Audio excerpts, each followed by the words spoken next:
In the weeks leading up to the 31st of July 2013, Linah Keza applied for a non-molestation order and called the police numerous times to report her ex-boyfriend, David Gikawa, for stalking, threatening and harassing her. Despite the fact that he was known to police, they didn't believe there was any great risk to Linah. They were wrong. Today we'll be discussing the case of Linah Keza.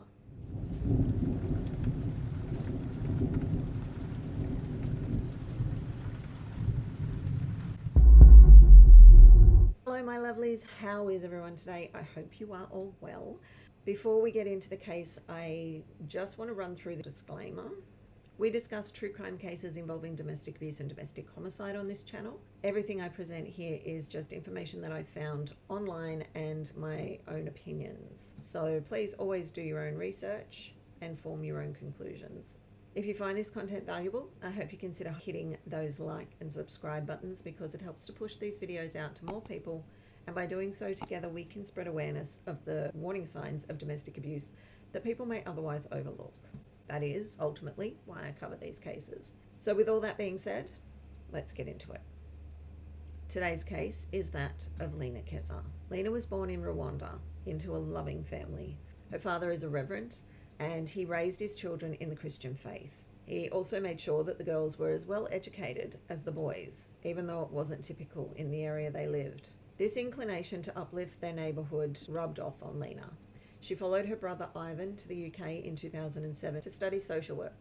She wanted to learn how things were done in the UK in order to take the knowledge back to Rwanda and bring about change to their current system. Ivan had been in the UK since 1998, so he was well established when his sister came over to study for her bachelor's degree at Wolverhampton University. Ivan says his sister took everything in her stride and that she easily settled into uni. I cannot imagine. Not only moving to a whole new country, but also studying in a second language. Linah was definitely an impressive woman. Linah also had a passion for dance, any kind of dance, but particularly the dances she grew up with. So she started her own traditional dance group, and this is where she met David Gikawa. David was a Ugandan man, and though the two began a relationship, it was a rocky one.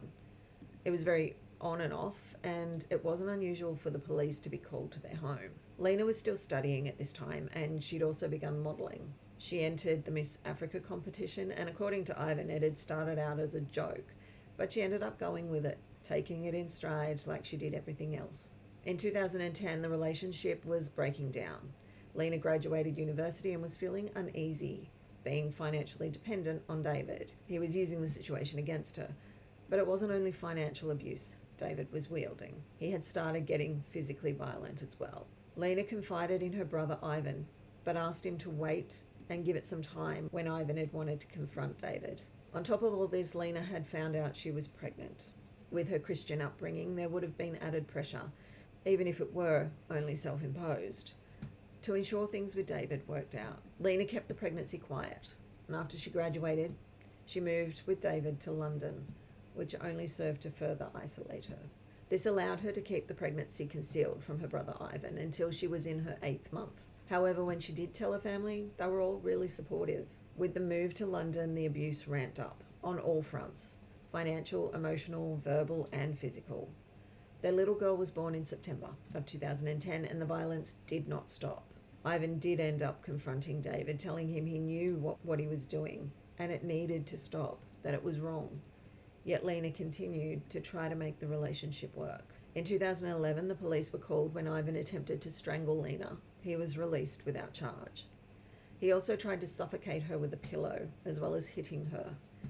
However, every time the police came, even though they knew David to be a prolifically violent offender, they didn't seem to take this case seriously. And this often happens in domestic violence cases, and logically, I get it. I can understand the frustration the police must deal with. But they have a job to do. And surely, by now, considering the staggering percentage of domestic calls they attend, surely they can understand that it's a cycle.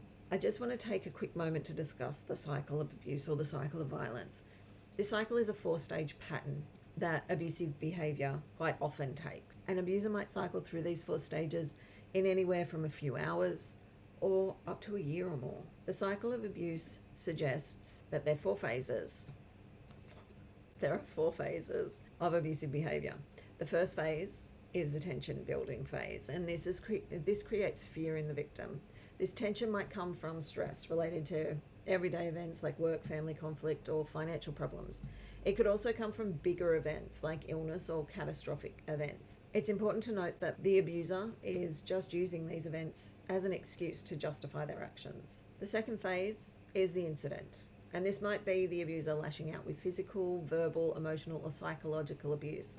Things like hitting, slapping, strangling, belittling, name-calling, screaming or yelling, and threatening. While the entire cycle of abuse is a method abusers use to exert power and control over their victim, the incident phase is often a particularly frightening and dangerous time of the abuser trying to dominate the victim.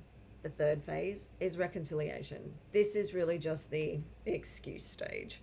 During this phase, the abuser might apologize for their behavior, trying to excuse it, saying things like, "I'm just stressed because of work," or blame it on the victim, things like, "Well, don't make me so angry. You know that pisses me off." If you're ever in this position, please just remember that you did not do anything to cause the abuse, and in turn cannot make it stop. The abuser is the only one responsible. Gaslighting is often common during this phase, as the abuser denies that anything happened or that the incident wasn't abuse. The fourth phase is the calm. This is when the incident has been forgiven, and for a while things go back, they seem to go back to normal, or even better than before. Survivors sometimes refer to this as the honeymoon stage. Sometimes abusers will use love bombing to make up for the abuse, though this further manipulation is actually designed to keep the victim off guard and remaining with the abuser. However, the calmness of this phase doesn't last. Eventually, tension begins to build again. The abuser's apologies and promises become insincere or vanish entirely. Before long, another abusive incident occurs, and round we go again. If we're talking about the escalation, the length of the cycle usually diminishes over time, bringing abusive incidents closer and closer together. The reconciliation and the calm stages can disappear completely, leaving only tension that builds quickly into violence. Many survivors are either too ashamed or too fearful to leave their abuser, convinced that they've now let it go on too long, or that it was their fault the abuse started in the first place. This, of course, isn't true. Instead, victims are actually caught in a carefully designed and planned cycle made to trap them under the power and control of their abuser. When you're in the cycle, you're in survival mode. You may not see the pattern, so if the abuser is remorseful and apologetic by the time the police arrive, you may not want to rock the boat. Even if tensions are still high, you know that anything you say to police is only going to escalate things, so it's best to keep quiet. Particularly if you've had encounters before where they don't do anything. They've seen him hold a knife to you or been told that he's been throttling you, and they don't remove him. They don't do anything to keep you safe.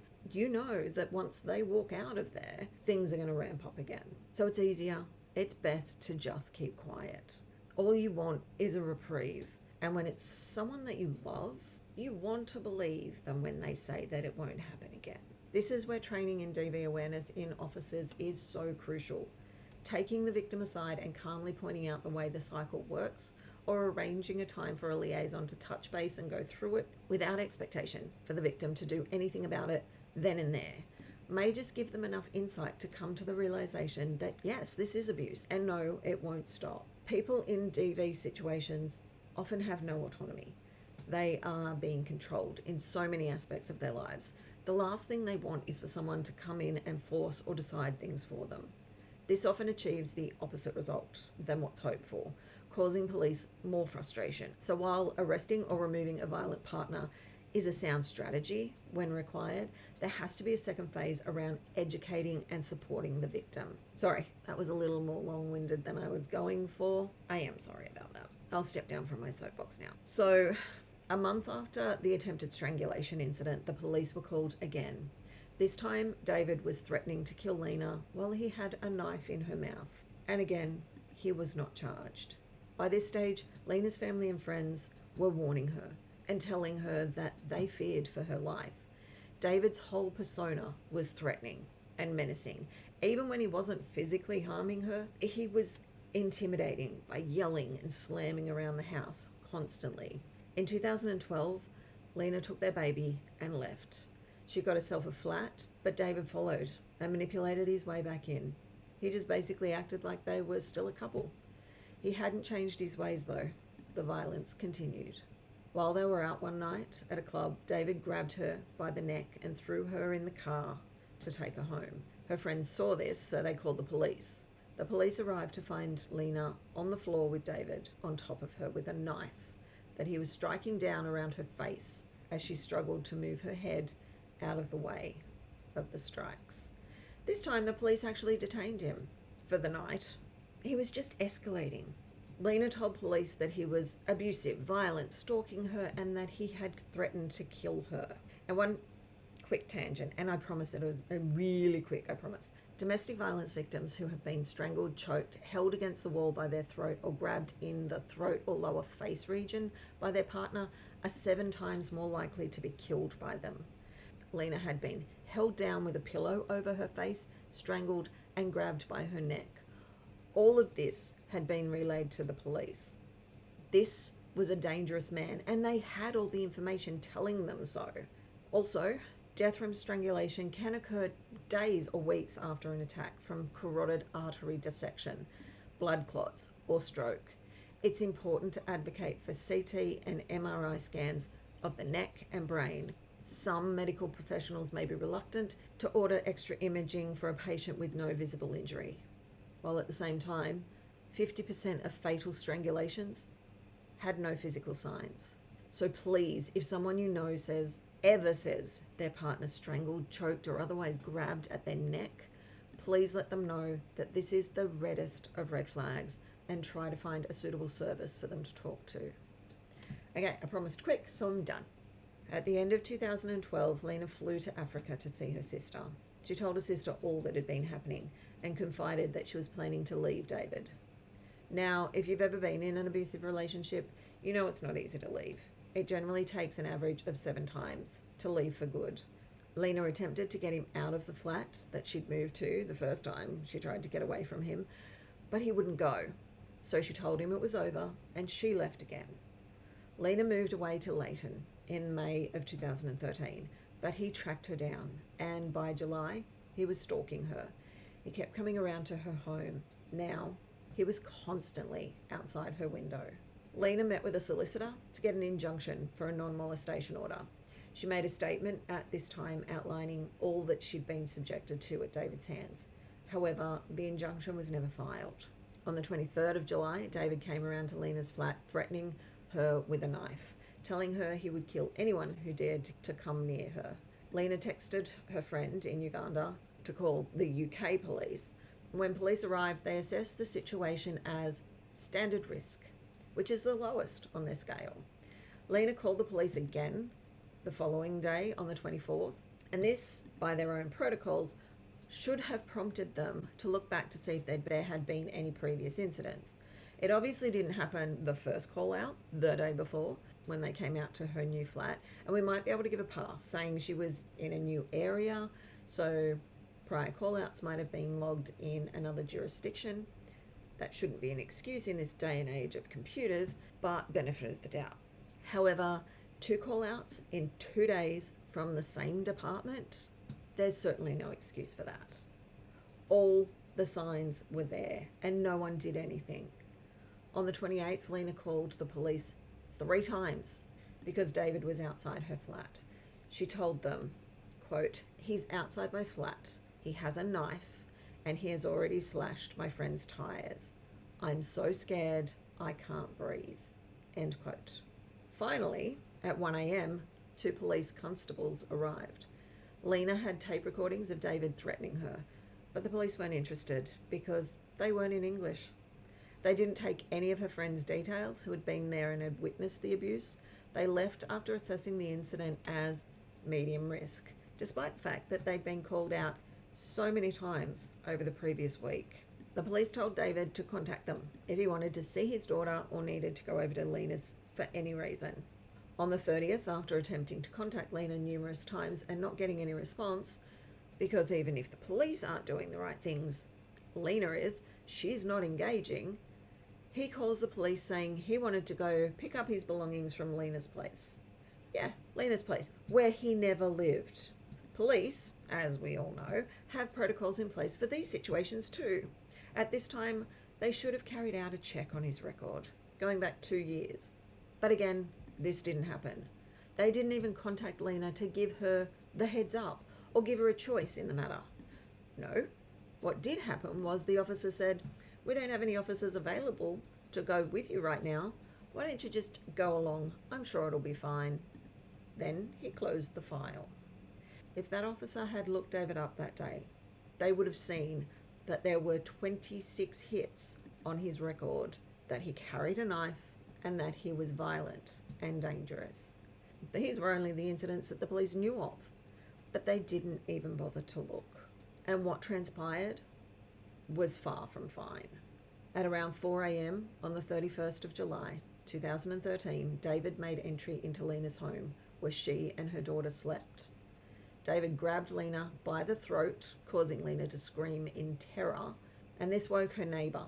He rushed to her front door and was banging on it, trying desperately to get in, while Linah continued to scream for help. He couldn't get in because David had braced himself against the door, blocking it. David went on to stab Linah as he held her by the throat. The neighbour was finally able to get through the door, and this made David turn tail and run off, like the coward he is, leaving the neighbour faced with Linah in a pool of blood due to her multiple stab wounds. This poor man. He had tried so desperately to help Linah, all while he listened to her screams. He must have been left traumatized. The ripple effect is just beyond devastating. Linah, who had done everything in her power to make herself safe, succumbed to her injuries. So David fled, and the police launched a manhunt. Yeah, now they're going to do something. Ivan was bombarded with phone calls on the morning of the 31st, and when someone told him that Linah had been stabbed, he raced to her flat. When he arrived, he received the devastating news that not only had his sister been stabbed, but that she'd been killed. He immediately told the police it was David. There was not a doubt in his mind. Meanwhile, David was running around town asking friends if he could borrow their passports in order to flee the country. But when one after another refused, he realised that he was out of options. No one would help him, and he had nowhere to go. So he turned himself into police later that day. Of course, the scumbag decided to plead not guilty though, so the case went to trial. And on the 22nd of April 2014, David Gakawa sat in the Old Bailey charged with murder. David took this opportunity to drag Linah's name through the mud, which just added to her family's pain. Despite his self-serving narrative, the jury were given an accurate picture of David's character and the fact that he was a very violent man. This was coupled with the undeniable evidence gathered from the scene and his quite obvious "if I can't have you, no one will" motive. Ivan was shocked by how scary David's history was and all the previous girlfriends who had been brutally beaten by this man. He says as much as he had been fearful for his sister, he had no idea just how bad the man she'd been involved with actually was. David showed no remorse. He said that he had planned to kill Linah, their daughter, and then himself. And he stated this as though he believed this was reasonable thinking. When asked why he didn't finish his heinous plan, he simply replied, "The knife broke." The knife had broken while he was stabbing Linah, leaving part of the blade embedded in her wound. This was his reason. I guess he thought that made him look better than running away at the thought of someone closer to his own size entering the fray. On the 23rd of May 2014, the jury returned a verdict of guilty. David Gakawa was sentenced to life with a minimum of 21 years before he's eligible for parole, which is terrifying. He's almost halfway through those 21 years, and I really don't think this man should ever be released. This is not the end of Linah's story though. There was another investigation going on. Linah's family wanted to know how this could have happened when Linah had been asking for help and protection from the police. After David's trial, the police issued an apology for their failings and acknowledged that they'd not provided the service they should have to the community. The IOPC that is the Independent Office for Police Conduct, launched an investigation, and it took them 3 years to come to a conclusion. Really? Seems pretty cut and dried to me. Anyway, the IOPC found that 3 officers had a case to answer for gross misconduct regarding the failings in how they had assessed the risk in Linah's case. Their punishment for this, all 3 got a final written warning. The family, despite being pleased the officers had been found guilty of gross misconduct, couldn't believe that this hadn't resulted in them losing their jobs. These officers' failings contributed to their beloved Linah losing her life, and those officers didn't even lose their jobs. It's not even like these people didn't think for themselves and didn't go above and beyond. They simply didn't follow the protocols that were already in place and had been for years. This is a tragedy that could have been prevented, a tragedy that has left a family heartbroken and a little girl without her mum, a mum who loved her so very dearly. Linah's family wants lessons to be learned from her death. They want the system improved so that no one else has to suffer and live in fear like Linah did while they're screaming out for help. And let's face it, we are more than 10 years down the track, and have things improved? Who's to say? Because this is still happening everywhere, every day.